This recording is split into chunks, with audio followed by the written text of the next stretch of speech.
So with cations and anions, okay, you are making positively and negatively charged particles.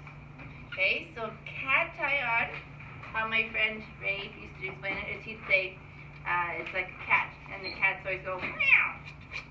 Okay, like they scratch you. So this is like a cat scratch. Okay, helps me remember, so great. Okay, so cations are positively charged, anions are negatively charged. And hey, look at that, the word ion is in there. Okay, just like how we have ionic naming. Okay, and this is for us to understand the charges.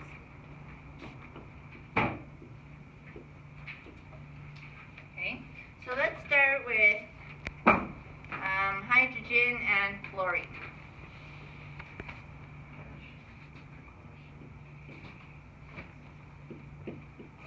Okay, help me out with how many protons and neutrons they have, and electrons.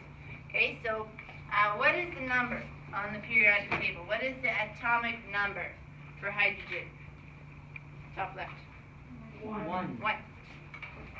Okay, so how many protons does hydrogen have? 1. How many electrons? 1. Okay, how about fluorine? What's the atomic number for fluorine? 9. So how many protons does fluorine have? 9.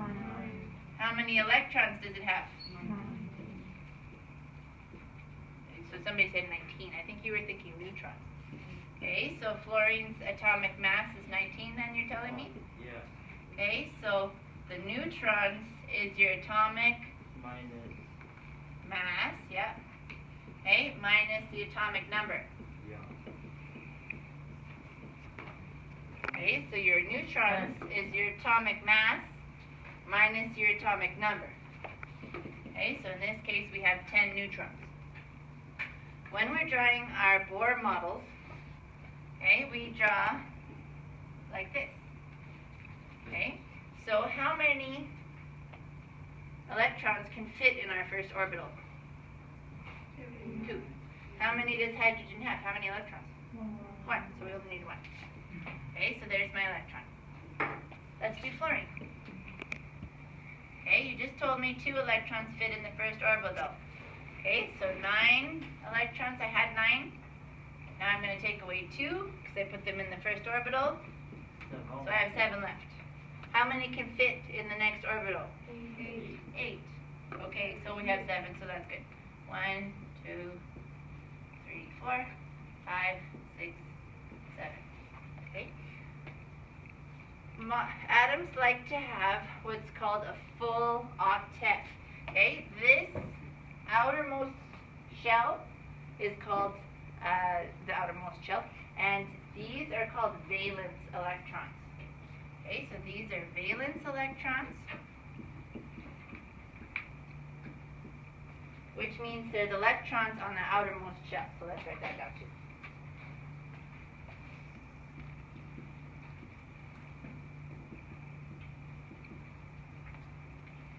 Okay, and they want a full octet.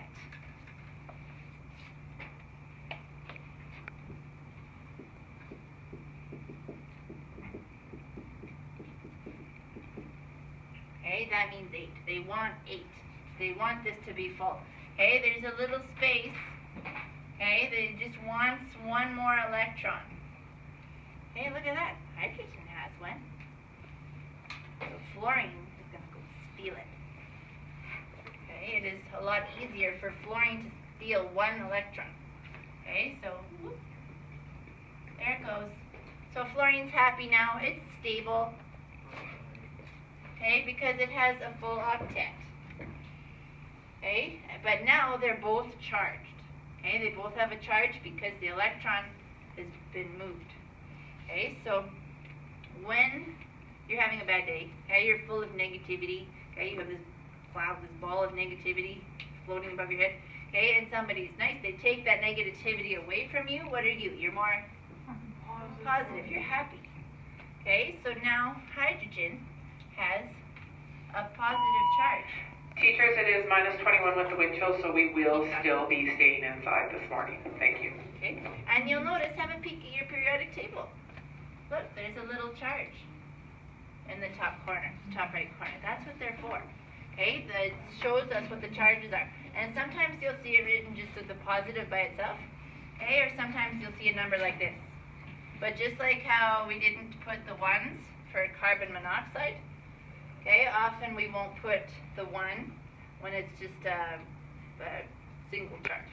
Okay, so hydrogen has lost some of its negativity. Okay, it's negative charge. So now our fluorine has more negativity. Okay, so it's stolen 1 electron. It's a little bit more negative than it was before. Okay, it's not feeling as positive, extra electron. Okay, so have a look. Does fluorine have a little negative? Yes, yes it does. Okay, take a look at the other elements. How about magnesium? What's the little charge in the corner for magnesium? 2. Positive 2. Okay, so that means that magnesium gives away 2 electrons. Okay, it becomes a cation. How about nitrogen? Okay, take a look at nitrogen. It's a -3 and a positive. Yeah. -3 and a positive 5. Okay, so sometimes they can take 5 or they can give away 3. Okay, but we usually work with the one on the top. Okay, so they have gained 3 electrons in that case. Take a look at iron for a minute. Fe. What number? What's the atomic number for iron? 26. 26. Okay, that one has 2 numbers though. Yeah? What are the 2 numbers for iron? 3 and 2. 3 and 2. Positive. So when you have your formulas, sometimes you will see like iron chloride like this. Okay, sometimes you'll see it like this. Okay, this is to tell you which charge to use. Okay, so you'll use the 2 plus charge, cation, 2 plus, okay, or the 3 plus. So when you come across your examples that show these, that's how come they're there, is they're telling you which charge to use. Let's do another example.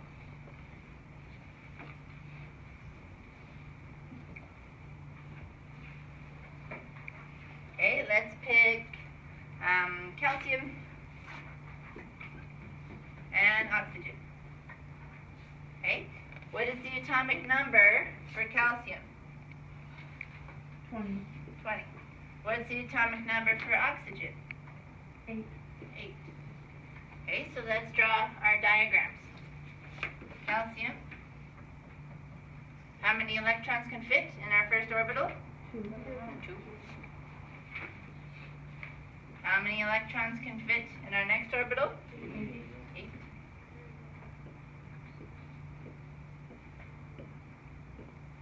Okay, we're trying to put them as far away from each other as possible because like charges repel.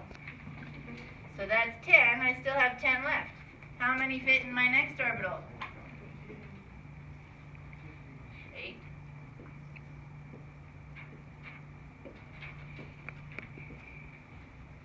So I have 20. I took away 2 in my first orbital. Took away 8 in my next orbital. Took away 8 in my next orbital. How many do I have left? 20 minus 2. 18 minus 8. 10 minus 8. 2. So I still have 2 left. I still need another orbital here. Oh, there's 2 lonesome little electrons hanging out all by themselves.